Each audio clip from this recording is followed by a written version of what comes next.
N'ikipe ya Rayon Sports ni amavugurura akomeye cyane agiye gukorwa mu ikipe ya Rayon Sports ndetse akomeye cyane haba mu buyobozi, haba mu rwego rw'abakinnyi, haba mu rwego rwa staff technique, byose bigiye guhinduka bitewe n'uburyo uyu mwaka wababereye imfabusa. Ikipe ya Rayon Sports igiye gukora impinduka zikomeye cyane haba mu buyobozi, mu bakinnyi, mu batoza ndetse no mu zindi nzego zose zigiye zitandukanye. Yari ifite ikibazo gikomeye cyane mu buyobozi kuko hari abayobozi bamwe na bamwe badahari, nk'aba vice perezida ntabahari, komite ishinzwe recruitment ntayihari ndetse n'abandi bose. Izindi nzego zose zigiye ziburamo abantu, hagiye harimo ibyuho bagomba kuzuza, ndetse Uwayezu Jean Fidèle retired nawe ntabwo aramenya neza niba koko azakomeza kuyobora ikipe ya Rayon Sports kuko n'ubundi manda ye irabirangiye muri uku kwa 10 tugiye kugeramo. Ubwo rero ari mu buryo bwo kwitegura shampiyona ya sezitaha, bari kwitegura ariko banashakisha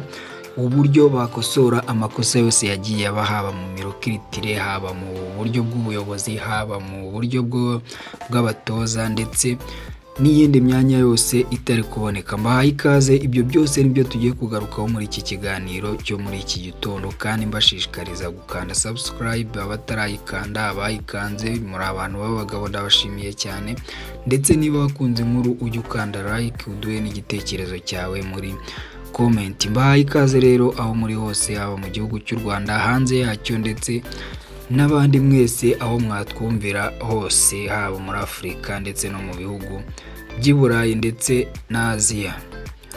Reka dutangire rero kuri iyi manda ya Jean Fidèle Uwayezu. Hagiye haba ibintu bitandukanye, ariko icyo abafana bose bahuriraho nuko atari bo bamwitoreye ahubwo yazanywe na RGB. Bakavuga bati rero iyo leta niyo yadukozeho, niyo yatumye abakinnyi bakurokiritwa nabi, niyo yatumye ikipe ya Rayon Sports uyu mwaka wose nta gikombe itwaye, cyaba icy'amahoro yatakarijeho ejo bundi itsinzwe na Bugesera, yaba igikombe cya shampiyona yatwawe na APR FC inayirusha amanota menshi shampiyona itaranarangira. Ibyo byose rero bigatuma bavuga bati n'ubundi kuba twarahitiwemo umuyobozi nibyo byadukozeho, bikaba bitumye uyu mwaka wose ugiye kuba imfabusa nta gusohokera igihugu. Jean Fidèle nawe ikosa yararyemeye, twabigarutse mu kiganiro twakoze mu minsi yashize, yagarutse ku makosa yagiye aba, yemera ikosa. Bamubajije ku byo kongera kuyobora ikipe ya Rayon Sports nk'uko asanzwe abigarukaho, yagiye avuga kenshi yuko ikipe ya Rayon Sports atakongera kuyiyobora kereka ngo bamusabye kongera kuyiyobora. Bityo rero abafana bo ntago bifuza yuko yakongera kuyiyobora, gusa yashyize ku murongo bimwe na bimwe, ntago twamutemera bitaka kuko yagiye ashyira ibintu bimwe ku murongo, haba mu miyoborere, haba mu buryo bwo gukoresha umutungo w'ikipe ya Rayon Sports neza.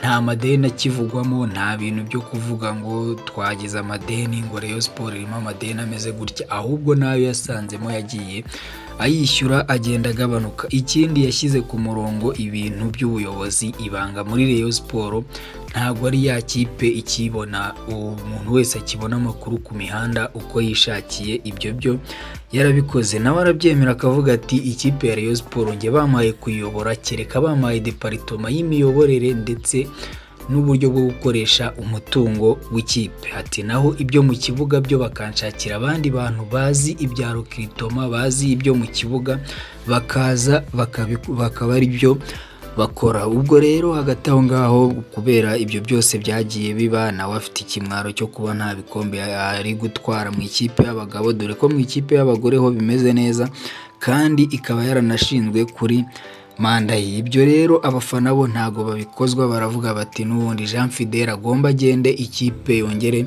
igirwe ubukombe. Mu matora rero azaba mu kwezi kwa 10 harimo abahoze mu ikipe ya Rayon Sports n'ubundi nabo bari gushaka kwiyamamaza, ndetse bivugwa yuko aribo bari kwihisha inyuma y'izi ntsindwi zose z'ikipe ya Rayon Sports kugira ngo bananize Jean Fidèle Uwayezu agende hanyuma batorwe. Ndetse byatangiye kuvugwa ko hari abanyamakuru bamwe bari kugenda banyuraho bakabahereza amafaranga kugira ngo bakomeze babazamurire ibiganiro, babaganireho, bavuga ibyabaranze mu ikipe ya Rayon Sports kugira ngo abafana bongere babagarukire. Ariko nanone icyo twagarukaho cyo n'abafana n'ubundi bahora bavuga bati ikipe isubizwe ba nyirayo, isubizwe ba nyirayo. Ubwo rero n'ibyo nabyo bishobora kugira umumaro.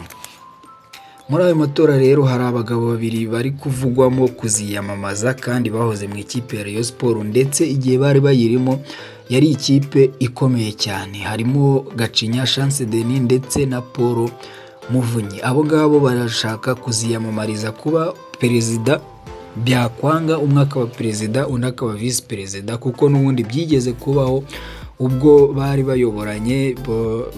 Gacinya yari visi perezida wa Paul Muvunyi. Icyo gihe hari muri sezo ya 2018-2019 nibwo bafatanyije kuyobora ikipe ya Rayon Sports kandi bageze kuri byinshi. Ubwo rero hagati aho ngaho na Sadate nawe arimo aravugwa yuko we yaza ari muri komite ishinzwe Rokritoma, kuko buriya ngo Sadate ijisho rireba abakinnyi ararizi kandi ararishoboye. Mbibutse ko Sadate ari we wazanye bariya bana bari gukina ubu ngubu, yaba Pascal yazamutse ku bwa Sadate, yaba Willy Esomba Onana nawe yari yaje ku bwa Sadate.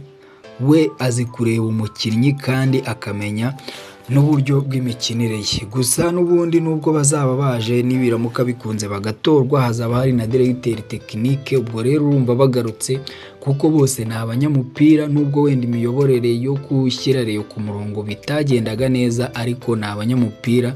Kuba haba hari na directeur technique, ikipe ya Rayon Sports yabikomeye cyane ikongera kuba ubukombe.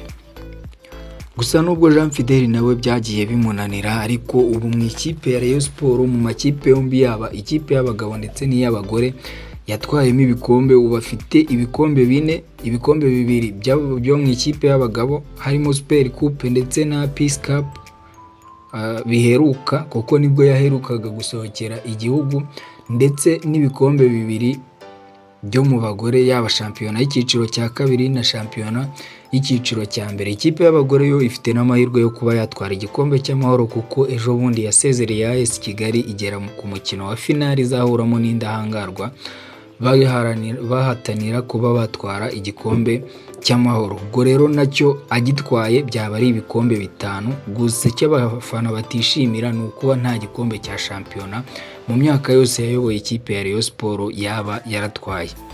Muri manda y'imyaka 4 ndetse n'undi wayibanjirije yaje asimbura, n'ubundi nta gikombe na kimwe cya shampiyona ikipe ya Rayon Sports iheruka. Nuko ukina bakireba, ariko uko bagenda imikino yigira imbere nabo bakagenda bagihunga aho kugira ngo bakegere.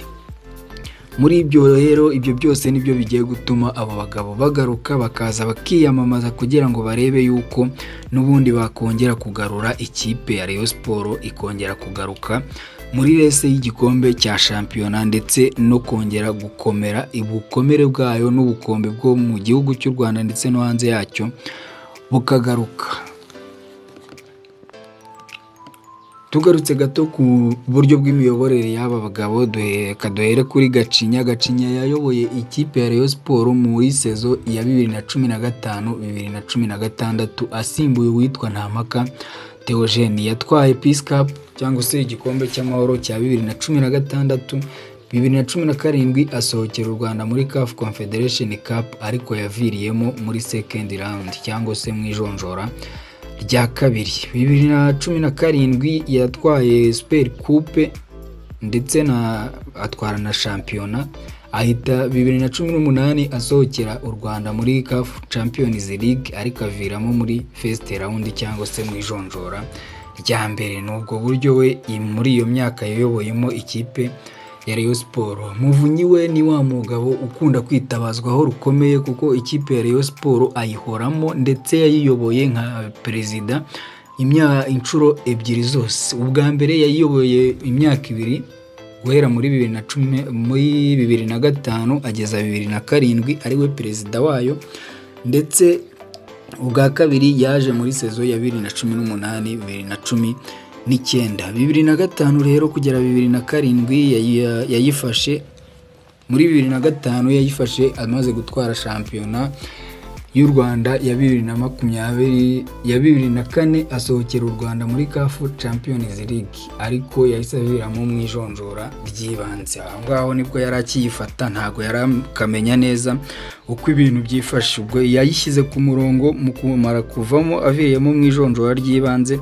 Muri uwo mwaka yahise atwara igikombe cy'amahoro, asohokera u Rwanda muri CAF Confederation Cup, ariko nabwo aviramo mu ijonjora ry'ibanze. Ubwa kabiri yagarutse 2018 2019 nibwo yahise asohokera u Rwanda, kuko yarasimbuye Gacinya wari umaze gutwara igikombe cy'amahoro igikombe cya shampiyona cya 2017. Icyo gihe Gacinya yahise aba vice perezida we. Urumva Paul Muvunyi yabaye perezida, Gacinya ahita aba vice perezida, ikipe barayiyobora barayifatanya. 2018 yahise agera muri kimwe cya kane cya CAF Confederation Cup, aribwo bari kumwe n'umutoza Robertinho. Ndetse muri ibyo bihe muribuka yuko abakinnyi bari bakeya na staff yabo ntago yari yuzuye, ndetse abakinnyi bagiye muri Kenya aribwo basezereraga Gor Mahia bagera muri kimwe cya kane bakayitsinda, n'ubundi ari abakinnyi 10, kuko bari bajyanye abakinnyi 14 bonyine, abandi bari kuri bench nabo ntago bari bameze neza. Robertinho ahita afata icyemezo yo kuvuga ati nubwo turi bakeya ariko tugomba kuyisezerera tukagera muri kimwe cya kane. Birabakundira banageramo, ariho hantu hakomeye ikipe ya Rayon Sport iheruka kugera mu mikino nyafurika.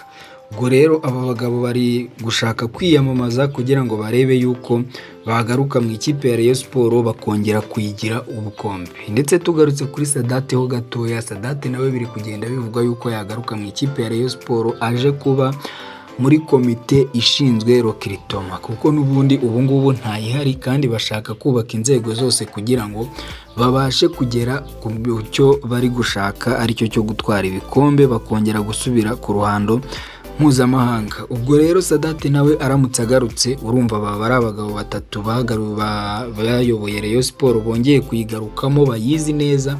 Nka Paul Muvunyi we urumva ko arayimenyereye, iyo atabaga ari perezida n'ubundi yabaga ari mu kanama nkemurampaka cyangwa se mu kanama gashinzwe recruitment, ubundi akaba ari vice perezida. Ndetse n'uyu Gacinya Chance Denis, abangaba n'abagabo bayizi neza kandi bazi ibyo mu kibuga ndetse no hanze yabyo. Ubwo rero nayo makuru n'ubundi narimbazaniye yari yihutirwa. Abakunzi bacu bo kuri Sportline TV nta kintu muzatuburana, amakuru yose muzajya muyabona uko bikwiye. Niba wakunze iyi nkuru ukande kuri like, udusharinge mu magroup agiye atandukanye urimo, kandi ndabashishikariza kujya mwumva ibiganiro byose mukabirangiza, kuko n'ubundi iyo utakirangije ukacyumva igice nta kintu wumva, kuko hari nk'utu update tugenda tuziramo nyuma, kugira ngo rero wumve byose wateguriwe uzajye wicara hamwe ugikandeho ucyumve ukirangize. Murakoze cyane, ndabakunda. God bless.